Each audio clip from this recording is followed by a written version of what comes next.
Okay, so without further ado, we'll get started. We're here to look at data reporting, particularly around different data sources and accessing those and looking at how they might help us validate what we see in Stats 19 and expand what we can learn from those areas. In the past, Stats 19 has come to us with severity reporting looking at killed and serious injuries based on essentially guesswork by police officers, or simply applying rules of thumb that have been taught to them down the ages as to what counts and what constitutes a serious injury and what constitutes a slight injury, sometimes based with reference to the DFT reporting rules, but not always. That's now changed with the advent of systems like Crash, where we have injury-based reporting where they select specific injury classifications and then the system applies the rules for them.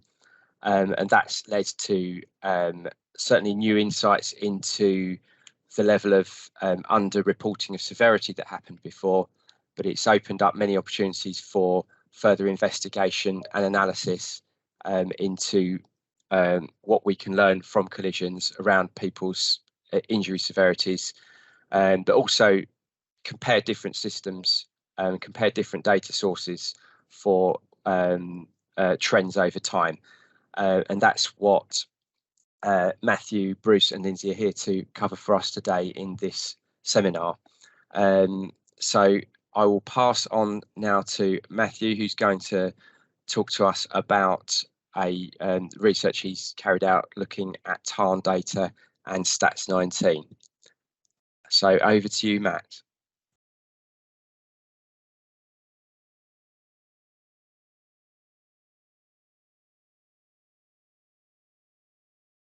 Sorry, I don't know if you can hear me. I'm having a little bit of trouble with the computer. I will try and share my slides, just bear with me. Okay, while Matt's doing that, Steve, is there any other option we've got for sharing Matt's slides at all? Yep, stand by and I'll pull it up now. Okay. And I've just seen something that Steve's put in the chat to remind me that if anyone else hasn't noticed it, you can put questions into the chat, and we'll also have time after each presentation for any questions that people have. Right, are you seeing my slides? Am I sharing these slides now? I can see a blank sharing screen, but I can't see any slides.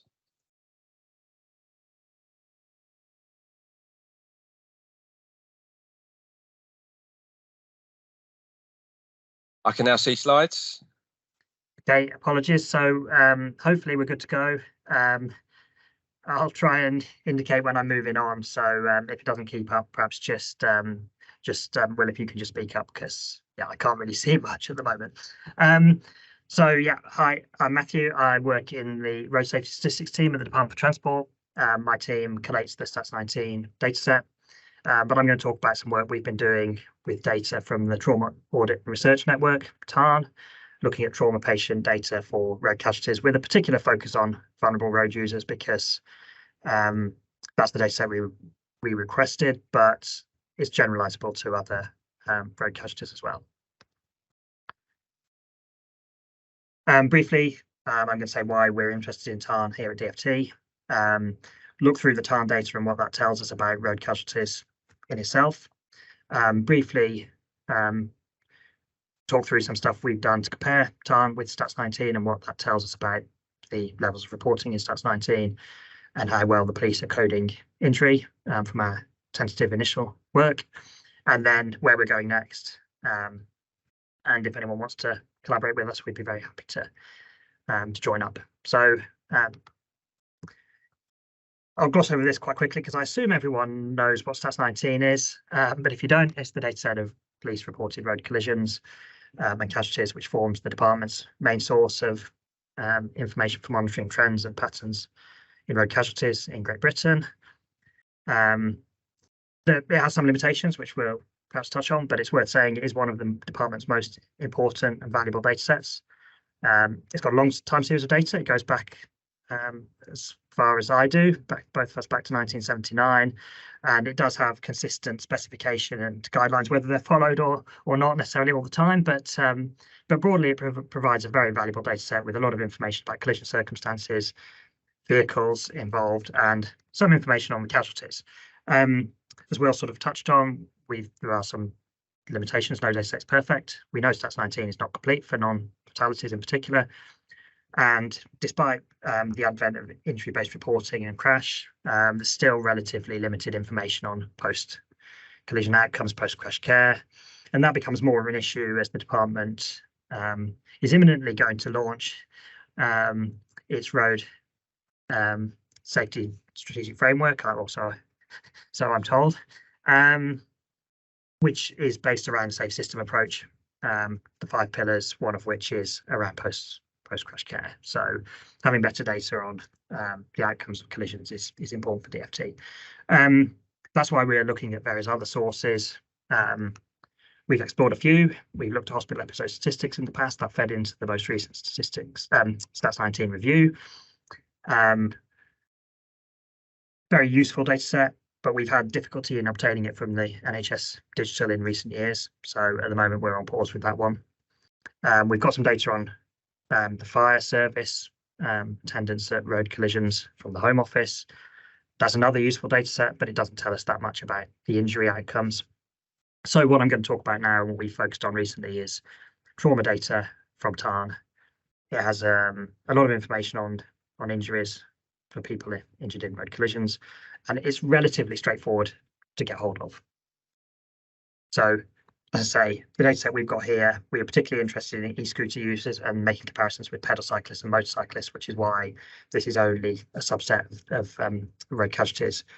But hopefully it illustrates the sort of stuff that we can do with the TARN data. I'll say a little bit about the coverage of TARN. So it's patients admitted to major trauma centres or trauma units within England. I think actually England and Wales, but our data set, we've just got England. It's the more severely injured part of the Stats19 series category. Is anyone that's been admitted for 3 or more days, and there are certain injury criteria as well. There's a link there to the detailed TARN inclusion criteria, which is a lot more detailed if you really want to go and look at that. But basically, it's the more severe end of serious. TARN allows RTCs to be identified through the vehicle collision mechanism. The main road user types can be identified. They are categories in themselves. Some of the others, like e-scooters, increasingly being coded, but they can be extracted from free text fields as well. I'll compare the coverage of Stats19 and TARN in a bit more detail in a moment, but the main thing to say is TARN is any vehicle collisions, regardless of where they happen, not just on the public highway. So it's wider than Stats19. It's private land, people's houses, car parks, etc. That's worth bearing in mind when we're making comparisons between TARN and Stats19. What we've got there is just a summary of the data we've requested from TARN.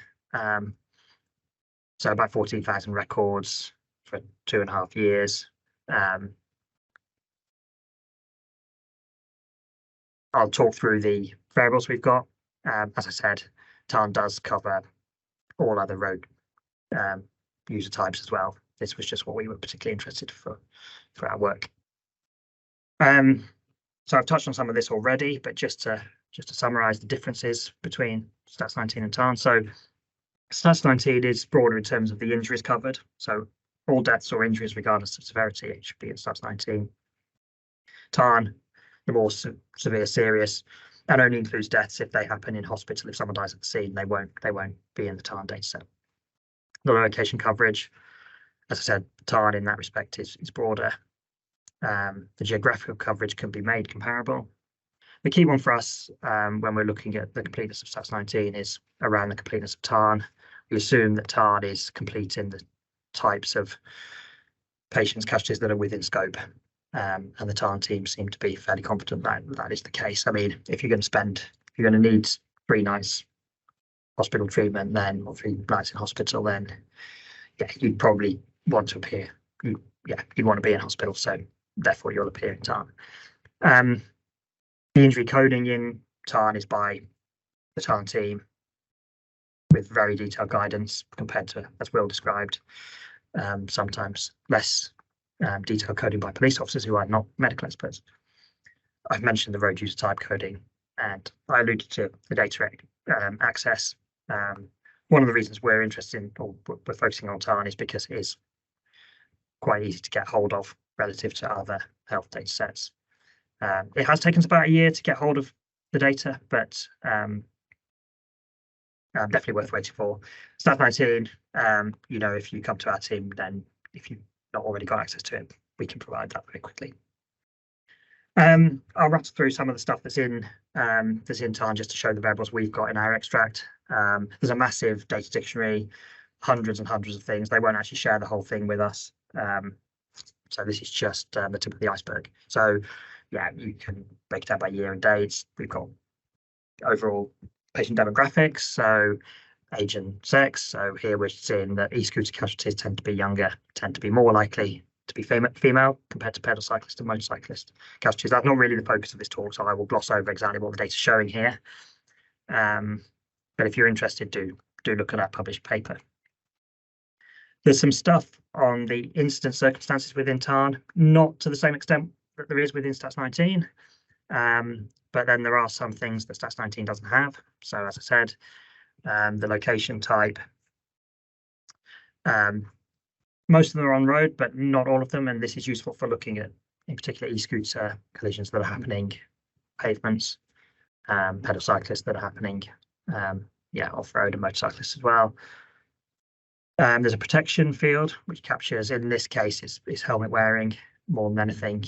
For vehicle occupants, it'd be seat belts and things like that. Stats19, that's only captured for pedal cyclists at the moment. The Stats19 review will change that, but here we can compare e-scooters, pedal cyclists, and motorcyclists. And if you're thinking motorcyclists looks a bit low, then bear in mind that there's off-road collisions in there as well. We've got a general sort of other information field which allows us to pull out cases where there's some impairment by alcohol or drugs. We can see it's more of an issue for e-scooters. And then what I've coded at the end there is other party is from the free text incident description, whether another vehicle or a pedestrian's been involved in the collision, was another party involved, versus a single vehicle collision, someone falling off or hitting something and falling off. So that becomes of interest later on. I think what I'm meant to be talking about is the injury coding within TARN. So here's an overview. There's again a detailed guidance document if you want to go and look at that. Uses international standard approaches. So the abbreviated injury scale, or AIS, relates to the coding of an individual injury. That table there shows the scale from 1 to 6, minor through to maximum. Maximum, I think, is always fatal, certainly strongly associated with high risk of death. And then those individual injuries and scores are combined into an overall severity measure, which is the injury severity score, or ISS, which takes the 3 most seriously injured body regions, takes their AIS scores, squares them, and adds them up to give a score. And anything over 15 is considered to be major trauma, I believe. So they're the 2 main injury measured within TARN, and they are coded by expert coders from the information that's in there, provided by the hospital, description of injuries, etc. This is just an example of one TARN record and what we've got in our data set. So compared with Stats19, which could just be killed serious slight, it could be the injury recorded in crash. But we've got a detailed description of the injuries. We've got the AIS score for each body part, and therefore which is the most severely injured region of the body. We've got that overall measure of the severity, whether they were dead or alive, when they left hospital, and the length of stay. This is just a quick look at the data that we've got. So I put the number of deaths in brackets there just to highlight that this is not all road deaths in TARN. It's less than half, I think, for pedal cyclists, and certainly less than half for motorcyclists. this just shows the distribution is broadly similar in terms of severity score, measured in those two ways for those 3 road user types. But as with other studies, e-scooter users tend to be more likely to have injuries to the head and less likely to have injuries to the chest relative to pedal cyclists and motorcyclists, which is what we're just showing in this chart here. So this is just an illustration of the sort of thing that we can look at with TARN that we can't easily do with Stats19, even with data for the crash forces. So there's a lot more detail that could be gone into here, but we don't have time to do that. So I'll move on. TARN is a national data set, has national coverage, but obviously it can be analysed at the local level. This is something we just pulled together because we were interested in e-scooter casualties and whether they were happening in areas where there are e-scooter trials. So TARN contains the incident location postcode in about half of cases. Where you don't have that, you can look at the location of the hospital that the casualty went to. TARN won't provide the exact location, only the broad area, which is what we're showing here. But it's certainly not just a national level data set. So that was just a very brief run through of the TARN data we've got, and I'll move on to look at what we've done to compare TARN and Stats19, and I will flag up it's very much a work in progress and it needs a little bit more development, but we've made a start. So obviously we could just compare TARN and Stats19, look at the distributions in the 2 data sets, and we have done a bit of that. But we can go beyond that and try and link the 2 data sets at record level. That's what that diagram on the right is showing, the approach we've taken. I won't go into details on that. There's a paper and a feasibility study which provides more information if you're interested. In fact, there's even some code on GitHub if you really want to critique what I've done.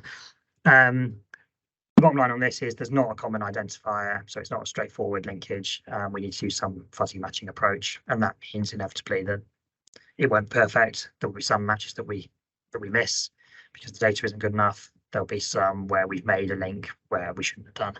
But we've done some quality assurance, and overall, it's broadly robust. It's fit enough for the purpose that I'm going to briefly touch on here, which is to look at, firstly, how complete Stats19 might be for the more serious casualties, which are those appearing within TARN. So if we assume that TARN is complete, we link the 2 data sets, then the proportion that we're linking to Stats19 gives us a proxy for the completeness of the police data.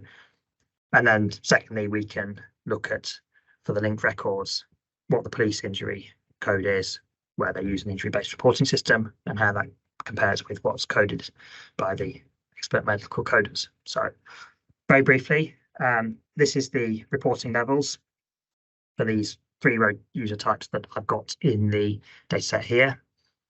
So I split this down by the dark bars, which are collisions when another party was involved, multiple vehicle collision, if you like, could be one vehicle and a pedestrian, and then the lighter bars are single vehicle collisions. So when it's a multiple vehicle collision, firstly, most of them are appearing in Stats19, and these figures are probably slight underestimates because of the way we've linked the data. When it's single vehicle collisions, that's true for motorcycles, but not for e-scooters and pedal cycles. The majority of e-scooter and pedal cycle collisions aren't appearing in Stats19, would be the conclusion from this, which is not necessarily a surprising finding or new finding, but what we were interested in here was how e-scooters compared with pedal cycles, and it seems they're broadly similar in terms of how these more serious casualties are being captured in Stats19. Overall, I think we found this was quite reassuring. We can look at trends over time as well. So obviously this is quite a short time period, but going back over the last 2.5 years, as e-scooter casualties, which is what this is showing, have been increasing. We see a similar trend in TARN, the lighter blue line, Stats19, the darker blue line. Stats19 is provisional, which is why it turns off a little bit to the right-hand side there. And also similar pattern for the linked data. So it gives us a little bit more confidence in the trends that we're seeing in the data from Stats19, and there's a similar pattern for pedal cyclists and motorcyclists, similar correlation, which I've not shown here. And then to finish, I'll just touch briefly on the injury coding comparison. So yeah, as a recap, stats 19, all forces, all casualties have a coding of killed, seriously injured or slightly injured. And as Will touched on, where they're using injury-based reporting systems like Crash, we've got the injury type now.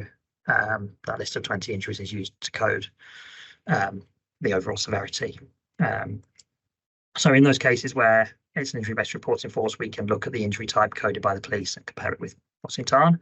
So I've not done this myself because I'm not skilled enough, but we've got an orthopedic surgeon to help, and David Bodansky. So I should say thanks to him for his help with this.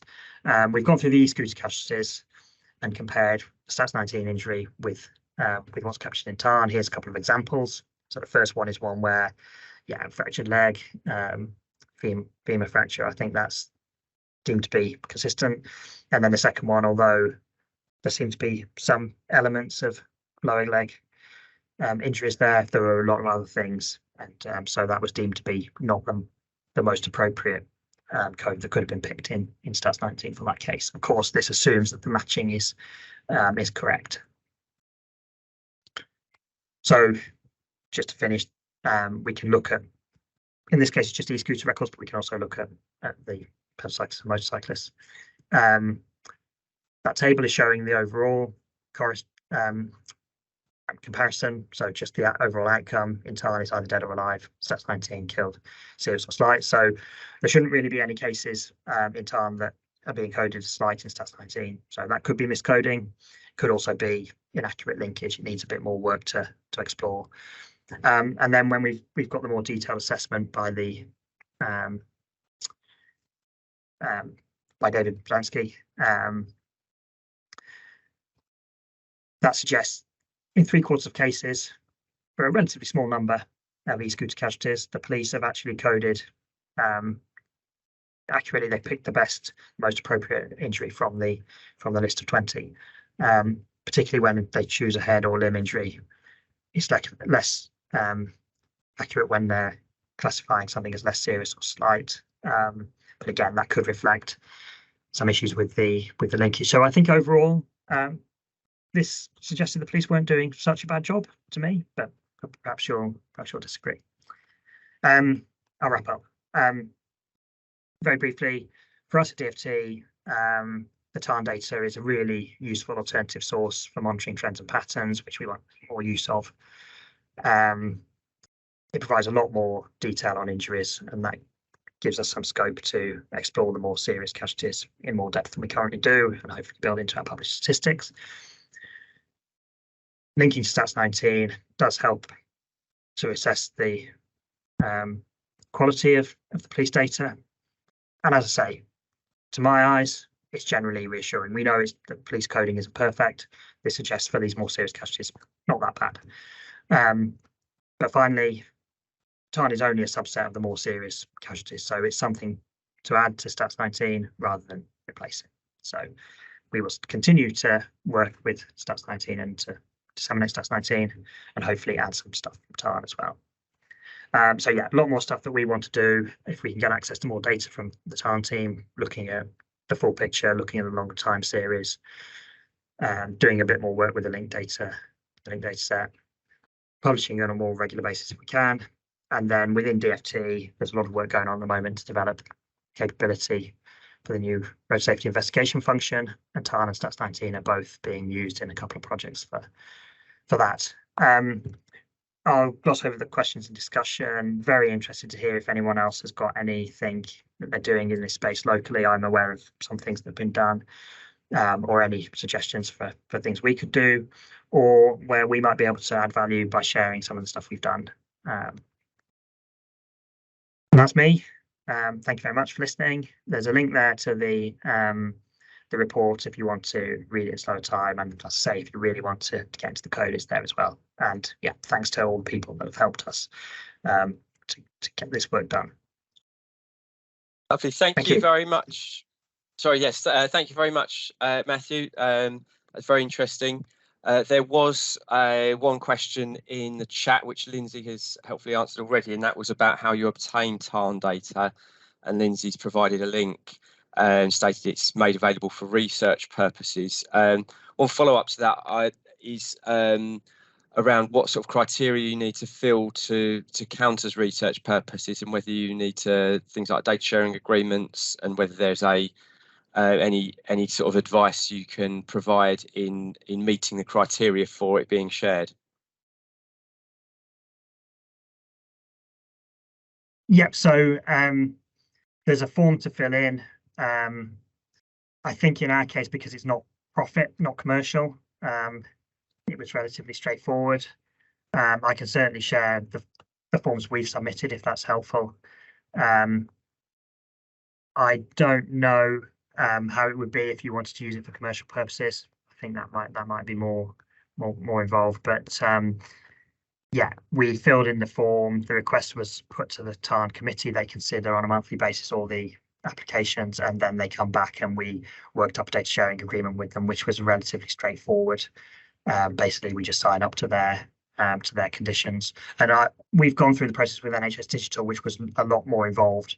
This was relatively straightforward. It's not to say that there aren't conditions and there aren't safeguards, but yeah, it's very sort of user friendly. So from our perspective, quite easy. The only thing that's been a slight issue is just then the time is taken to get hold of the resulting data set, because they're incredibly busy. Great, thanks. Just looking at the chat as well, there's a message from Louise Palomino from the Road Safety Trust around discussion probably for outside of this forum to support further work in that area. At the end, you did look at inviting ideas for further work. I wonder if there's any plans to look at just a very simple time series to validate any changes up, down, or indifferent in Stats 19 time series trends to see whether those are reflected or confirmed or denied by TARN. Yeah, so we've got a request in. We put 2 requests in actually last summer. We've had one, which was the e-scooter one. And we've got another one, which was, I think we said back 5 years of data. It's back to 2015, I think it was. So we could do exactly that. And all road user types. So yeah, so the plan is, all being well, if we get that data, then when we publish the casualty statistics in September, we will have a piece which looks at exactly what you said, Will. Okay, so before we move on, I'd like to open it up for any other questions not being covered by that at all. I know I won't necessarily see hands, so if anyone puts a hand up or just shouts, I'll give people a few seconds. No, that looks great. I think you answered all my questions. I think you've done a great job answering everyone else's there as well. So yeah, that does show us the importance of data quality and data consistency between those 2 data sets. It shows there can be differences, even though those 2 data sets are both good and useful. So in that vein of data quality and data consistency, we're going to move down to Lindsay, who's going to take us through a data audit to look at that in a little bit more detail. Over to you, Lindsay. Thanks, Will. Right, let's see if I can get this to present.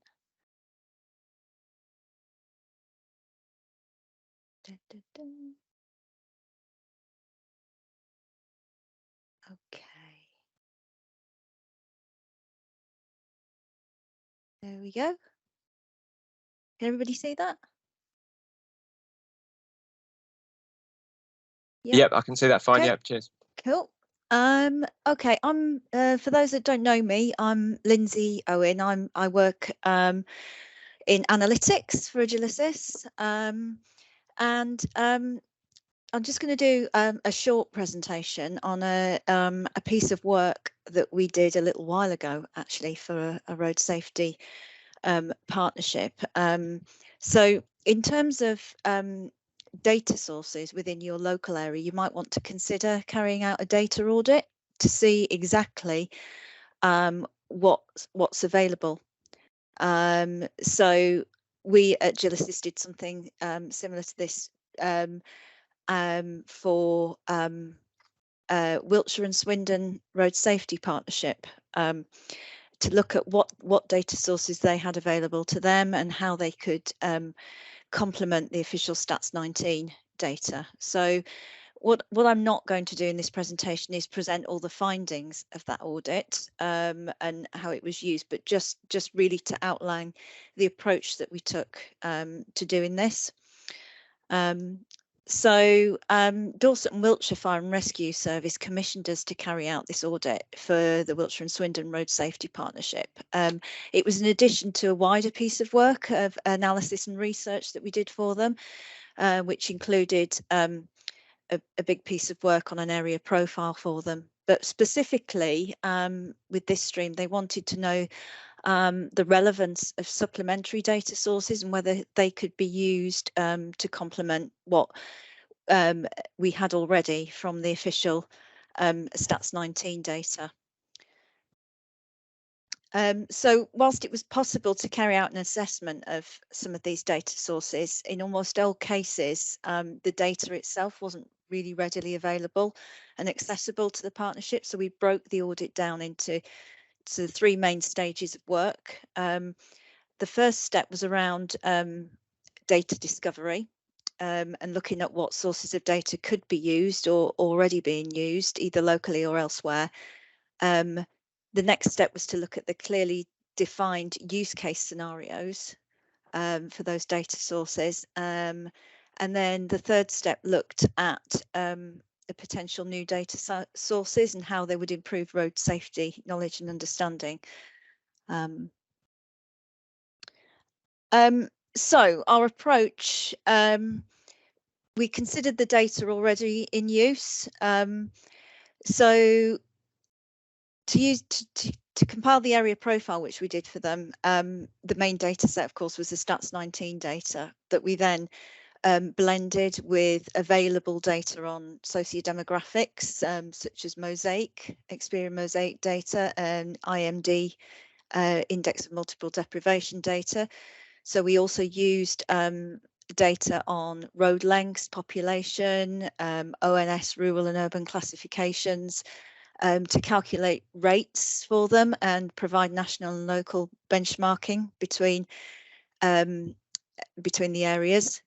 And for every data source, we created a table that set out like the one on the slide there, which listed the key facts about the data, where it came from, the links to find it, time series, the accessibility and the linkages to that data to road safety. So whilst the area profile itself used quite a large array of proprietary and public data, there were also other data available that could be available to the partnership to be used locally or nationally to provide analysis of trends in road traffic collisions and assess risk. These were sources such as traffic flow data, traffic speed data, speed limit data, and again, we went through the availability and the use case scenarios set out in a similar kind of a table. Some of these sources are a mixture of open. You can like traffic flow, for example, can be derived from open source data such as the DFT road traffic statistics, but also locally from traffic counts. And there's also various proprietary data available on the market as well, which is derived from telematics data. So other data sources that we considered for the audit, and which could be available to the partnership, were things such as seatbelt use, TARN data, commissioning IRAP assessments to complement historical collision rates, and those which are trickier to acquire, such as hospital episode statistics data, HES data, and with particular reference to HES data, it's worth saying that in the scope of the project, we tried several avenues to acquire a sample of local HES data for the purposes of the project, with the support of the partnership. But despite this, and providing NHS organisations, so the CSUs and NHS providers and the CCG, with clear business cases for using that data. We didn't achieve this over a 6-month period. The issue being that the information governance lead wouldn't release the data locally for the purposes of the project. The only other avenue is to submit what's called a DARS request to NHS Digital to request the data. And as a private organisation, NHS Digital wouldn't accept a submission from us, despite the fact that we're working on behalf of the public sector. So it just panned out that there were too many hoops to jump through and too much back and forth, which meant that the project really expired before we could achieve that. So yeah, it's quite disappointing, really there. And the final section of the audit considered other and perhaps new data sources which potentially could be used to complement Stats 19 and how to access that data locally. And some of these are listed on this slide. And again, we use tables to illustrate the potential of those data sources. And now we're going to, Steve's compiled a small poll for you all to take part in about whether you've used any of these data sources usefully in your work locally. So the poll's coming up now. So if you all mind taking part.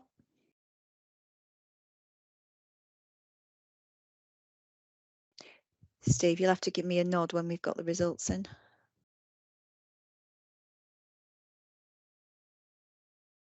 It's interesting.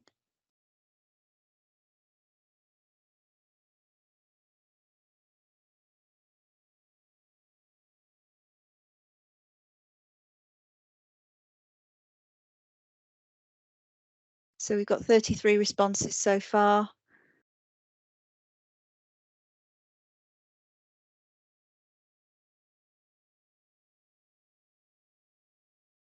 Is that as many as we're going to get, do you think, Steve? I think so. I'll close the poll there, Linz. Okay, cool. Thank you.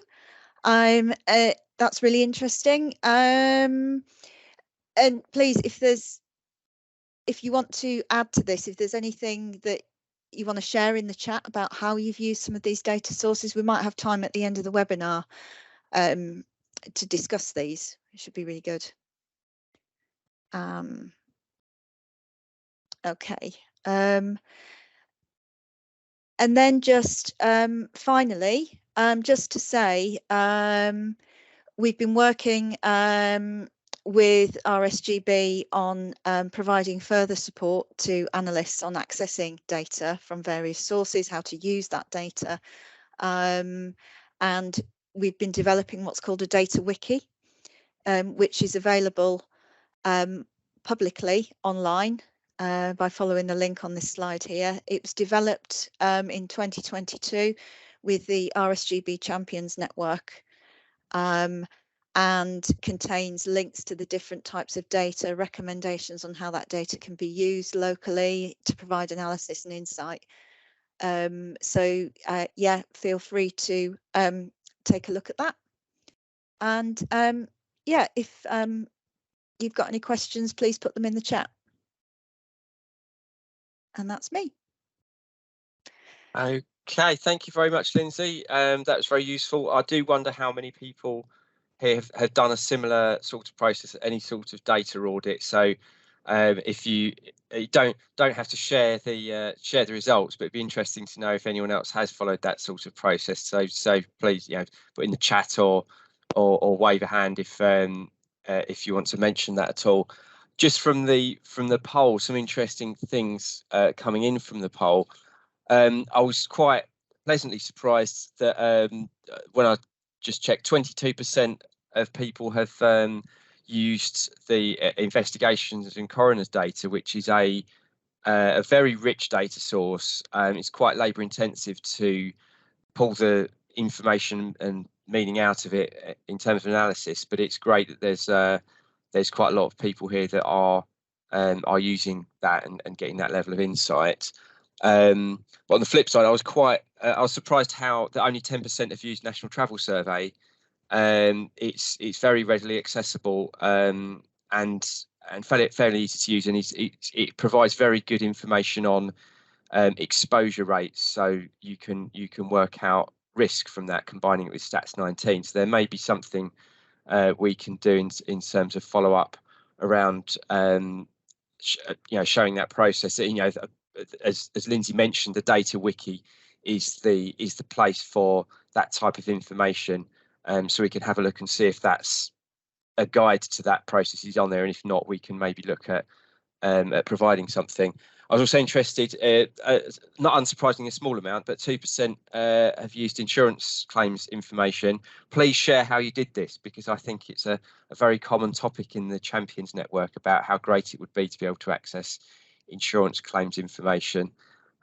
So either shout up now or put something in the chat if you answered in the positive to around insurance claims. I'll just quickly open the chat to see if I've missed anything. I'm sure Steve will shout if I have missed anything great that needs to be followed up.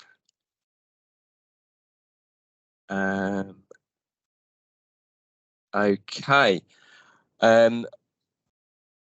Well, that then moves us on to the final piece from Bruce, who's going to share thoughts about using other data sources to validate Stats 19.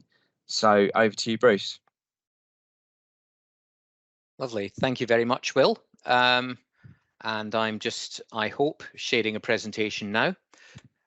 So I'm going to try and finish off today's session by ruminating a little bit about the work in progress that Matt was talking about earlier on in the session, how we might go about applying the other data sources to a particularly common problem, which is verifying and validating whether the trends that we see from Stats 19 are actually real, or the extent to which they are an artifact of the data collection process itself. Now, Matt's already said that this is one of the applications to which TARN data will be put, and I think that's a great idea and particularly important in the context of the changes in severity reporting that we're currently going through. But there's a need to be able to put that into place at a local level too. And I'd like to have a look at the kinds of reasons why you might look at a local Stats 19 reporting trend, and it might set your spider sense tingling and you think, I wonder whether that is what is really going on. So let's have a look at some of the kind of things that I'm talking about. Obviously, we all understand that Stats 19 is not a complete picture of road danger. And that's particularly true, of course, of things that end up being categorized as slight injuries, rightly or wrongly. I was very interested to hear Matt say that about 18% of the matched injuries he got from TARN were slight injuries. So I'll come back and talk a bit more about that in a minute. So we know Stats 19 is a sample. We know it's not the whole picture. How do we understand whether or not it's a good likeness of the whole picture or not? And this isn't just a question mark about slights. It's also a question mark about serious injuries that are towards the lower end of the serious scale. We know that Stats 19 is vulnerable to reporting inconsistencies, of course. Police forces do things in different ways. They use different systems and to some extent have different internal practices. We all know that these things make a difference, and detailed severity may create new inconsistencies that weren't there before, or more accurately, they may make it possible for us to see inconsistencies that were always there but were previously invisible. Just want to have a look at a couple of quick examples here. I've tried to have a look at the Stats 19 trend expressed as change over time. And what I did was I used serious injuries with a 3-year moving average in order to try and iron out those fluctuations that you get from year to year. The blue dotted line at the top of that chart is the year-on-year change in the 3-year moving average of all serious injuries. That's the national trend. And the orange line below it is exactly the same trend for one individual police force area. And we can see that they were doing much better. The scale down the side is percentage change. So a negative percentage is a good thing. It means that you're decreasing your number of serious injuries by more year on year. So back in 2015, 2016, this police force was doing better than the national trend. But odd things start to happen. In 2017, it does dramatically better than the national trend. Nationally that year, there was a 4% change in the 3-year moving average of serious injuries. For this force, there was 18%. Now, does that mean we ought to be popping open the champagne and dancing in the streets? Or should we be thinking, what's going on there? And similarly, we can follow this, the progress of this police force through, again, following the national trend, but being well below it, having the familiar COVID pandemic lockdown dip in 2020. But then suddenly in 2021, it shoots up and does significantly less well than the national trend for the first time in a very long time. So that force apparently didn't bounce back from COVID to the same extent that the rest of the country did. So what's going on here? And it becomes even more odd when you look at the same force trend for slight injuries calculated in the same way. Again, 2015, 2016, following the national trend, in fact, almost identical to the national trend. But then suddenly, again in 2017, and you remember we saw this for the same force for serious injuries as well, suddenly slights are doing a lot better than the national trend. Are they doing a lot better, or are they just being underreported? I don't know. And then you might think, oh, well, it's going down, but it bounces back. But if you look carefully at 2020, you'll see that in 2020, we didn't get the dip caused by lockdown. That in 2020, reported slight injuries actually went up, despite the fact, well, went down by a lot less, despite the fact that that was the year we all spent several months in lockdown. So trends, you can look at trends and think there's something strange going on here, and I need to verify this against some other source that's expressing road danger in order to understand whether what's going on is real or not. Now, I'm going to show you one more example of that kind of thing, which is what happens when you have more detailed severity data available to you. Here's the data from Scotland comparing less serious injuries and very serious injuries, distinguished because they're using injury-based reporting.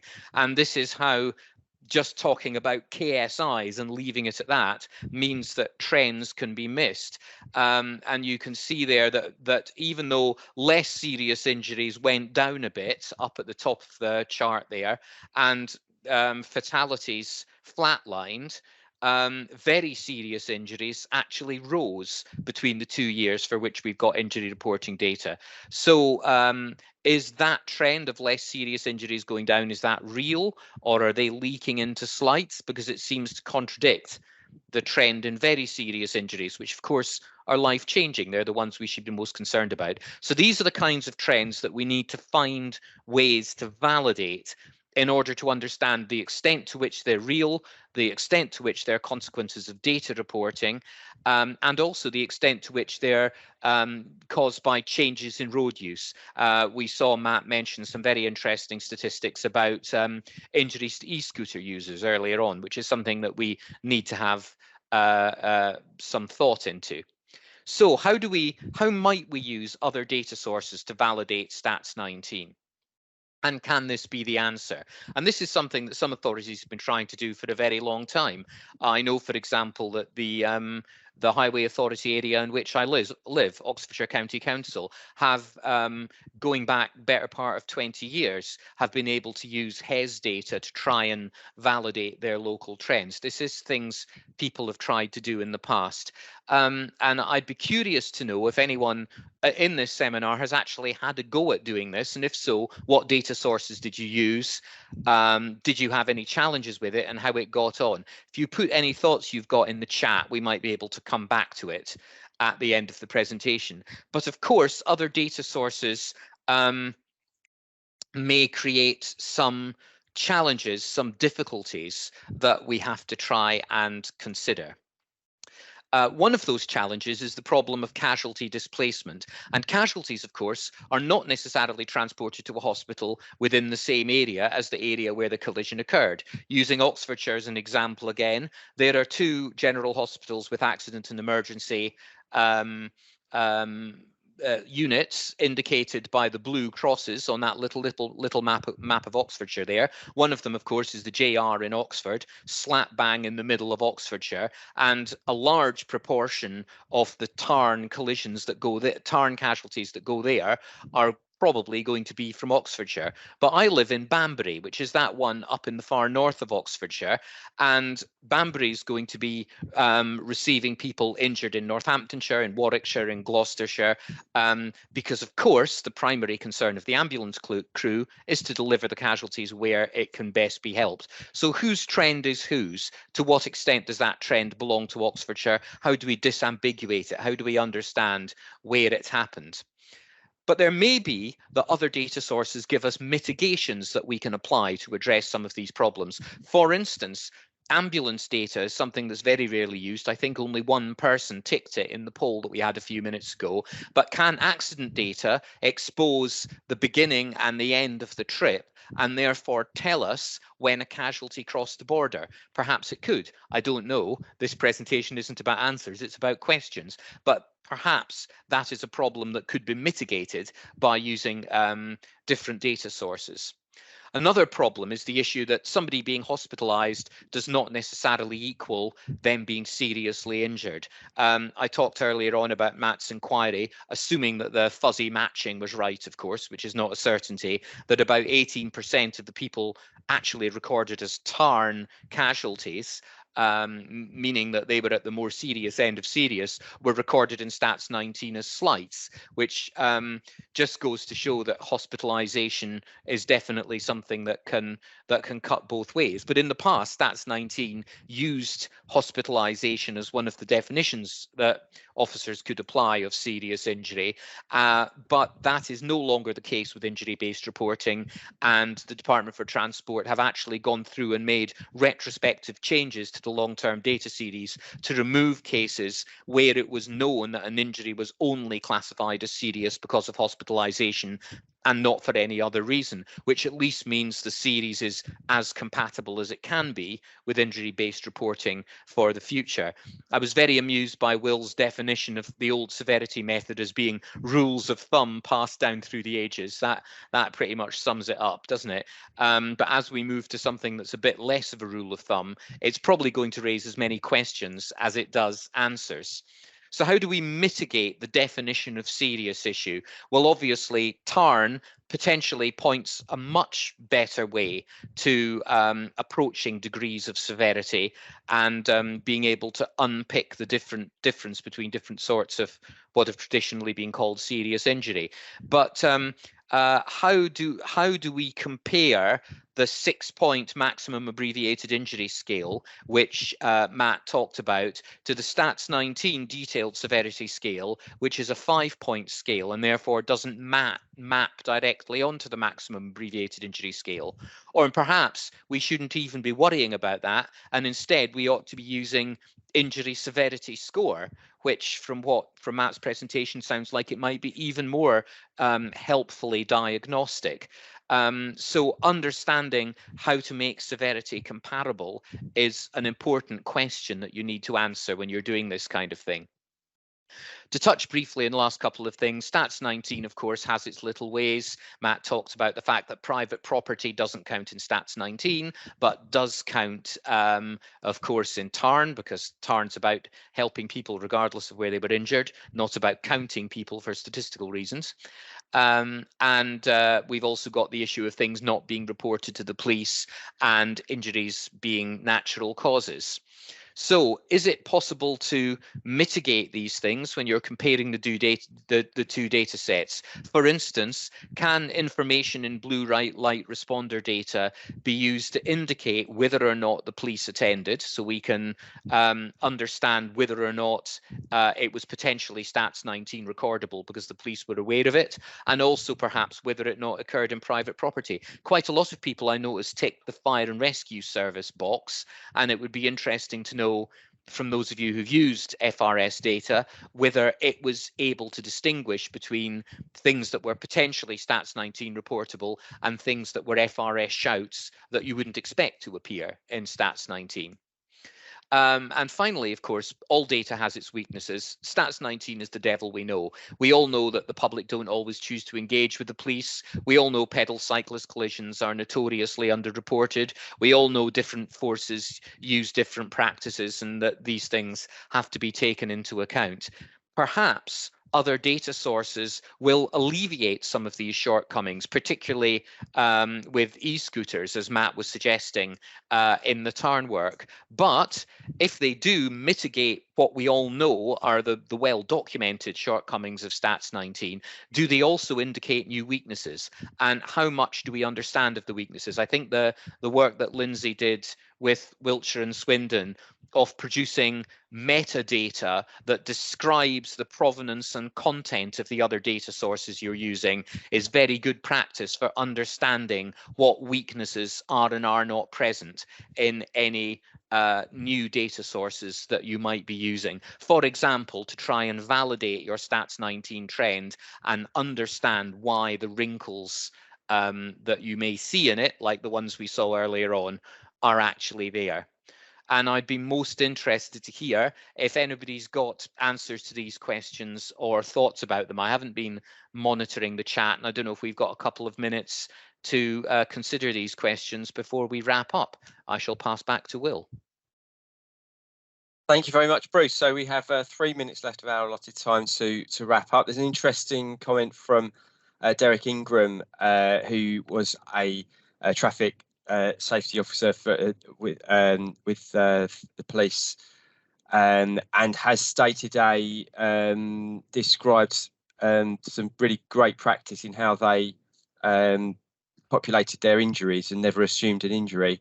But as has been highlighted in the data and in previous cases, there is certainly variation in practice over time and between different police forces. And I think comparing these data sets that we've seen today is a great way to identify those inconsistencies. I really liked Bruce's phrase to describe Stats 19 as a good likeness as to what's happened. We know it's not what's happened. We know it's not the complete picture, should I say, but that doesn't make it not useful. Combining with these other data sets does make it useful, particularly to learn more about the nature of the injuries that we've sustained and where we can try and validate those changes over time. So we still have a number of questions to answer. Access to data, the TARN data that we discussed earlier, certainly accessible to a degree, although there seems to be a number of hoops to jump through. There's also work around understanding what it means and the outcomes of any analysis, what we can actually do with those, what do we do with the results, because it's great to get these insights, but if they're not going to result in any action or any changes in insight, in strategy or delivery, then why are we doing it, essentially? So there are those further questions around informing policy and insight, and I'd be certainly interested for people to feedback any insights they have and any ways they've used this type of data or this type of insight to inform policy. And as Bruce finished on around reconciling differences in data sets, all of these data sets are part of the picture, but by comparing them using these methods, we can understand how much of a likeness they are to the truth, and then kind of complete the jigsaw by looking for those consistencies and inconsistencies between the data sets. So I'll just leave a moment. We're at 3 o'clock precisely now. Just leave a moment for any final comments before we close. I can't see any hands up. So that leaves us finishing bang on time. Well done, everyone, for sticking to time. Thanks for coming to this RSGB webinar delivered by Agilysys, and we'll hope to see you at the next one. Thank you all. Goodbye.